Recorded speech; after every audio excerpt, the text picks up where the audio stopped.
Hello everyone, সবাই কেমন আছো? আশা করি সবাই খুব ভালো আছো। আমি রিমা আর তোমরা দেখছো রিমা ভিলেজ লাইফ। এটা হলো আমার ফার্স্ট ব্লগ। আজকে দেখো ছোট্ট মিনি ব্লগে আমি কি কাজ করছি সেগুলোই তোমাদের সঙ্গে আজকে শেয়ার করব।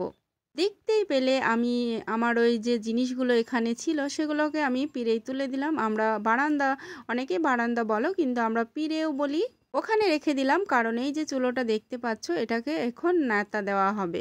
এই যে জিনিসগুলো আছে চুলোর ওপরে আমি এগুলো কোথায় সরাবো মানে সেটাই ভেবে পাচ্ছি না।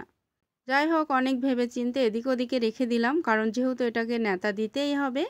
এরপর দেখো আমার মেয়ে চলে এসেছে। মেয়ে বলছে, মা তুমি কি করছো? আর এইটা হলো আমার একমাত্র মেয়ে, একটাই মেয়ে। আর আমি কিন্তু এখন আছি আমার মায়ের বাড়িতে।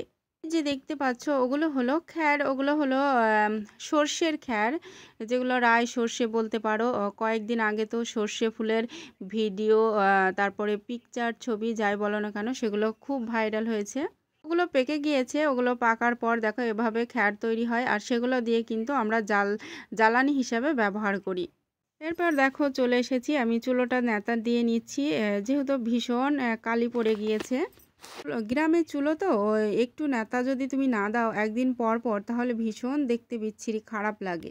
খুব সামান্য একজন গৃহবধূ বলতে পারো। আমার হাজবেন্ড বাড়িতে থাকে না, আমি আমার মায়ের বাড়িতেও থাকি, আর আমার বাড়ি গ্রামেই।